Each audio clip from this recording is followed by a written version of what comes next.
जब से 2024 की शुरुआत हुई है तब से लोग एक ही बात कर रहे हैं कि ये साल इस युग का आखिरी साल है। और धरती पर कई सारे लोग अपने आप को कल की बताने लगे, क्योंकि ये साल कल की भगवान के आने का समय है, या यूं कह लो कि प्रत्यक्षीकरण का समय है। जैसा कि लोग भविष्य पुराण के अनुसार बातें कर रहे हैं और कल की पुराण के अनुसार बातें कर रहे हैं और शिव पुराण के अनुसार वो लोग अपने आप को कल की अवतार बता रहे हैं, जो शिव पुराण में से कथाएं पढ़ पढ़ के उनके मतलब निकाल के लोगों को प्रेडिक्ट करके बता रहे हैं कि देखो हमने भविष्य देखा है। वो लोग अपने आप को कल की अवतार बता रहे हैं, जो भविष्य मालिका में से चीजें पढ़ पढ़ के लोगों को बता रहे हैं कि देखो हम जानते हैं। वो बात अलग है कि ये सब पहले से ही लिखा हुआ था, जिनमें से कुछ चीजें सच हुई हैं और कुछ नहीं हुई।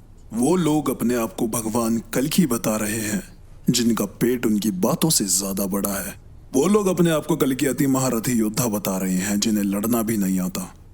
अलग से अपनी वीडियो बनाकर और इंटरनेट पर गिर रहे हैं, और वो भी कैसी, जैसे 5 साल का बच्चा अभी कराटे करना सीखा ही हो।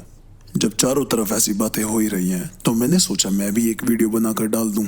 मैं इस वीडियो को नहीं बनाता, लेकिन जब मैंने इन लोगों की वीडियो का कमेंट सेक्शन चेक किया तो उसके अंदर कोई गालियां, कोई निंदा, कोई सच्चाई नहीं थी। केवल और केवल क्या था, उम्मीदें। सिर्फ उम्मीदें दिखाई दी, सिर्फ उम्मीदें थी इनके कमेंट सेक्शन में कि हे प्रभु हरिओम, यदि आप ही हो साक्षात विष्णु अवतार तो मैं आपके चरणों में कोटि कोटि नमन करता हूँ। ऐसी ऐसी बातें यार। पूरे कमेंट सेक्शन इनकी श्रद्धा से भरा हुआ है। लोग इतने प्यारे हैं कि मुझे देखकर गुस्सा आता है। पर अच्छी बात यह है कि ये लोग ज्यादा पॉपुलर नहीं। मैं जलता नहीं किसी की तरक्की से, बस सतर्कता फैलाना चाहता हूँ। जो लोग इन्हें नहीं जानते आज वो भी जान लेंगे, और ये भी जान लेंगे कि साथ ही साथ परखा कैसे जाए किसी चीज को। एक आम आदमी असली सोने में और नकली सोने में फर्क नहीं कर पाता, पर सुनार सब जानता है। जैसे सुनार ये भी जानता है कि अवतार बिना कला के जन्म नहीं लेते, और ये जितने भी लोग हैं इनमें कलाएं नहीं है। कलाएं छोड़ो, कलाओं का का भी नहीं। आवाज बदलने को कला नहीं कहते दोस्त, उससे बेहतर तो मैं ही कर लेता हूँ। कलाएं क्या होती हैं? तुम भगवान कृष्ण को मानते हो तो मैं बताता हूँ, भगवान कृष्ण में 16 कला थी। भगवान राम को मानते हो तो भगवान राम में 14 कला थी। और भी जितने जितने भी अवतार हुए सब में कलाएं थी। सभी देवताओं में कलाएं होती हैं, यहाँ तक कि इंसानों में भी कलाएं होती हैं उनके कर्मों के अनुसार। कलाएं वो मूलभूत कारण है जिससे जीवन व्यापन करने में आसानी होती है। आदमी श्रेष्ठ बनता कलाओं से, पर किसी में भी कलाएं नहीं जिनमें जितने भी ये अवतार बने फिरते हैं। सोचो ये वो होने का दावा कर रहे हैं जिसमें 64 कला होंगी, यानी दुनिया की समस्त चीजें होंगी उसके अंदर, और इन्हें कुछ भी नहीं आता।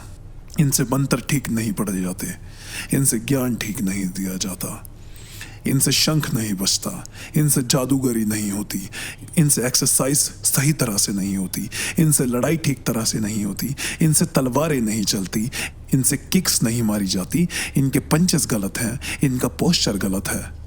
और इन्हें सिखा कौन रहा है ये सब? भगवान परशुराम खुद, एक ऐसा व्यक्ति जिसने सहस्त्रार्जुन को सिर्फ एक कुल्हाड़ी के दम पे मार दिया था। हाँ, वो बात अलग है कि वो कुल्हाड़ी दिव्य थी, लेकिन सोचो जरा, एक व्यक्ति जो बिना कुल्हाड़ी के भी कई बार कितने लोगों को जान से खत्म कर चुका है, किस बार धरती को क्षत्रिय से विहीन कर दिया उसने, और वो इन्हें ये सिखाएंगे। बेवकूफ बना रहे हो दोस्तों तो थोड़ा ठीक से ही बनाओ।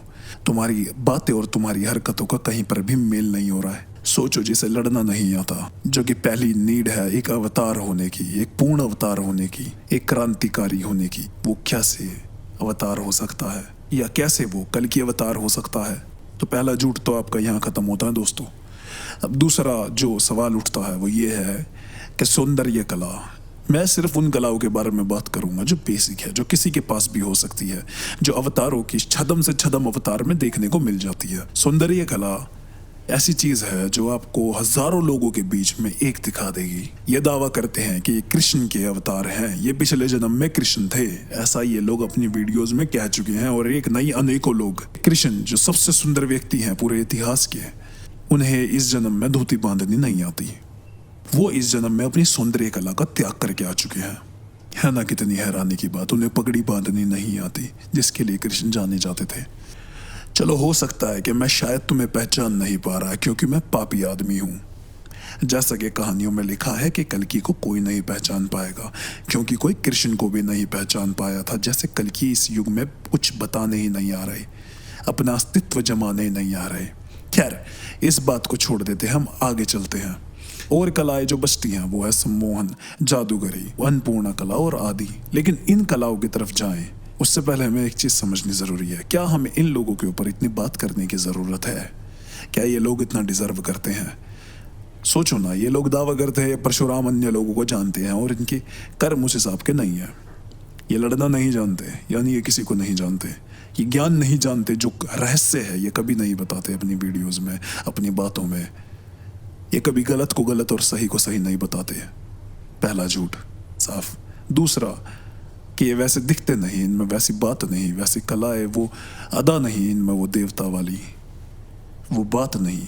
दूसरा झूठ, इनकी वाक साफ हो सकती है लेकिन इनकी बात साफ नहीं है। तुम्हें समझ नहीं आया पर इन्हें समझ में आ गया। तुम्हें पता है मैं इन लोगों से निराश नहीं हूं कि ये ढोंग कर रहे हैं, ये तो इनका काम है, कोई ना कोई तो जिम्मेदारी लेगा इस चीज की। जब जगह खाली पड़ी है तो कोई ना कोई तो भरेगा ही। लेकिन मैं निराश हूं तुम लोगों से। तुम इन्हें देख कर भी नहीं समझ पाते कि तुम्हारा बेवकूफ बनाया जा रहा है, और तुम इन्हें भी भ्रम में डाल देते हो उल्टा, कि ये मानने लग जाते कि हाँ भैया सही होगा। पहले तो मुझे भ्रम था लेकिन हाँ अब मैं सच में हूं। जरा सोचो, तुम भी इतने अंधे हो, इतने भूखे हो ना तुम लोग, कि तुम किसी को भी कुछ भी मानने के लिए राजी हो, बस वो तुम्हारे क्राइटेरियाज में फिट हो जाए। तुम्हें मसीहा चाहिए होता हर बार, तुम खुद कुछ नहीं कर सकते, जबकि हर बार कोई ना कोई आकर यही बता रहा होता है कि मैं कुछ नहीं कर सकता तुम्हारे लिए, मैं केवल अपनी चीजों को सुधारने आया हूं।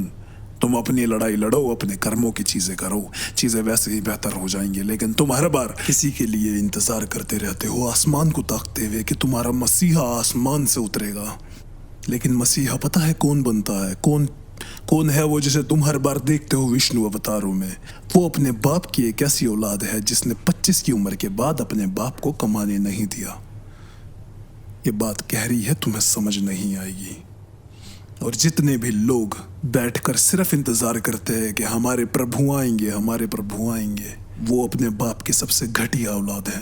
अर्थ भी समझा देता हूं अगर समझ नहीं आया। एक तरफ तुम भगवान को अपना बाप कहते हो, एक तरफ तुम उसे कमाने के लिए भेजते हो बाहर, और उसकी रोटियों पे खुश होते हो खाते वक्त, और उसके पैसों पे कूदते हो और कहते हो कि वाह मेरी भक्ति, मेरी भक्ति। मूर्ख हो तुम, मूर्ख बना रहे हो सबको। तुम्हारी मूर्खता इस प्रकार की है, तुम आखिरी तक ये सोचते रहते हो कि हमारे लिए हमारे भगवान अवतार लेते हैं। भगवान अवतार लेते हैं क्योंकि तुम उस पृथ्वी की जिम्मेदारी नहीं उठा पा रहे, उस घर की जिम्मेदारी नहीं उठा पा रहे जिस जगह तुम्हें जन्म मिला। और अगर भविष्यवाणी करने से अवतार होते हैं तो मैं भी चलो एक भविष्यवाणी कर ही देता हूँ। 2024 के अंत तक एक महामारी आएगी, बहुत भयंकर, कोरोना से ज्यादा वाली भयंकर। धरती के नीचे रहने वाले लोग ऊपर आ जाएंगे और ऊपर रहने वाले लोग अधमरे होकर घूमेंगे ज़ोंबीज की तरह। आसमान वाले लोग जमीन पर आ जाएंगे और धरती पर रहने वाले लोग जगह ढूंढेंगे कि वो रहें कहाँ। धरती के लोग, कुछ लोग जमीन के नीचे चले जाएंगे, बाकी लोग मारे जाएंगे। अभी भी समय है इंसानों, जाग जाओ।